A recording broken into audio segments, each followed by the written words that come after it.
It's Vita from Posture Solutions Therapy. I wanted to do a quick video and show you a couple of exercises to help unround your shoulders and get that head forward position to change. That is definitely something most of us struggle with. We are a very seated society, and because of our phones and all that, we've got that head forward position, especially the younger generation. So there's definitely exercises you can do to continue correcting that. We can't move away from technology and our jobs, but we can do stuff to counteract what that is doing to our posture. Most importantly, you want to have good hip stability, because if you don't have very stable hips and you've got the rounded shoulders and the head forward position, your posture becomes very dysfunctional and start to create aches and pains. So these are just very general exercises. They're very simple and they're very basic. Everybody's posture is different and not everybody will be able to do these. If you have any questions, just ask me in the comments below if you want to get some specific details about your posture. So we're going to start with the first exercise is called arm circles. I want you to make sure that you look down at your feet, and you want your feet to be as straight as possible. You're almost going to feel like they're pigeon-toed because your toes are going to turn slightly in. But you want your big toe to be lined up with your heel. So from here to here, we want this to be nice and straight. When in doubt, just turn your toes in. It might feel strange because a lot of us are used to standing with our feet out. But this is normal foot posture, proper foot posture. So feet are nice and straight. We're going to bend our fingers into our palms just like this. It's called a golfer's grip, right? And you're going to stick your arms straight out to the side of you. And you want your thumbs pointing forward, okay? Squeeze your shoulder blades together, and we're just going to circle forward. You want to create that pinch back there between the shoulder blades. Pretend you're holding a marble or something, because otherwise you're going to start doing this, and that's what we're trying to avoid. So you want that nice traction there in the back with the shoulder blades, and good arm circles forward, and then you're going to rotate your thumb to point back, and you're going to circle back. So if you can do 40 forward and 40 back, that's great. If that's too much, start with 10, start with 15.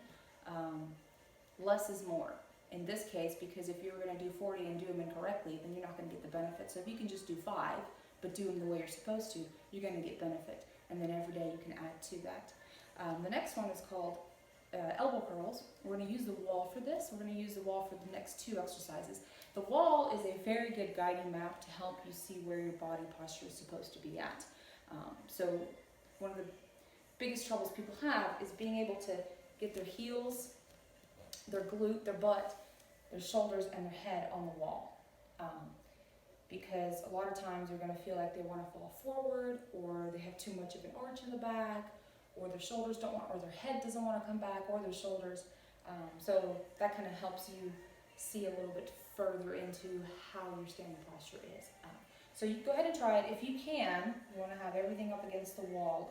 If it's painful in the calves or in your lower back, just walk forward a little bit and do the exercise, and then push yourself back. And you'll notice that the more you loosen the upper torso, the more we move the shoulders, the easier it will be to stand up against the wall. And that's because you're going from less of that rounded head forward position to opening up the upper back, which helps us create that natural curve in the back, and the hips have better function so they can actually shift back as well. So if you can, stand against the wall. We're going to have everything on the wall. My hair is kind of in the way, so you may want to get rid of your ponytail. And we're just going to, back to the back to the golfer's grip. We're going to put your, here right to the side of the temple, put your knuckles there. And you want to touch with your elbows, you want to touch the wall. If you can't, just go as far as you can. And we're going to rotate in and rotate out. In and out. It's very important to keep the wrist relaxed, because a lot of people get stuck doing this because they think that the hand is supposed to stay there. So everything works as a unit. If you're used to not working everything as a unit, you will do this, because your wrist is going to try to do its own thing, and your shoulders are going to do their own thing. So You want to just kind of erase everything and put your arms here, and just everything moves together, slides together and back out. Okay? And then one more, we're going to just remain on the wall, and you're just going to squeeze your shoulder blades together. You're going to hold them, so you're holding a marble, and then you're gliding them up and down, shrugging them up and down the wall. So really just pushed up back against the wall there, and keep that pinch there. So don't start doing this after a while. You want to hear the back of your shoulder blades rubbing that wall. And relax. So when you step away from the wall, you should definitely feel like you are standing up a lot taller. Those are just 3 quick exercises to kind of help you get a feel for where your posture's at and how it can help you feel more balanced and more even weight in your feet. And even though we didn't do any hip work directly, but by creating upper torso work, upper shoulder work, we create sort of a movement of like a tornado movement that goes down your lat muscle there, down into here. And what it does is it forces your hips to stabilize. So you're indirectly working the hips. By doing something above it, the hips are like, okay, something's happening up there, we need to stabilize. So they work on that stability, the proper stability, because you're standing nice and tall. And so by doing shoulder work, you're actually doing hip stability work too.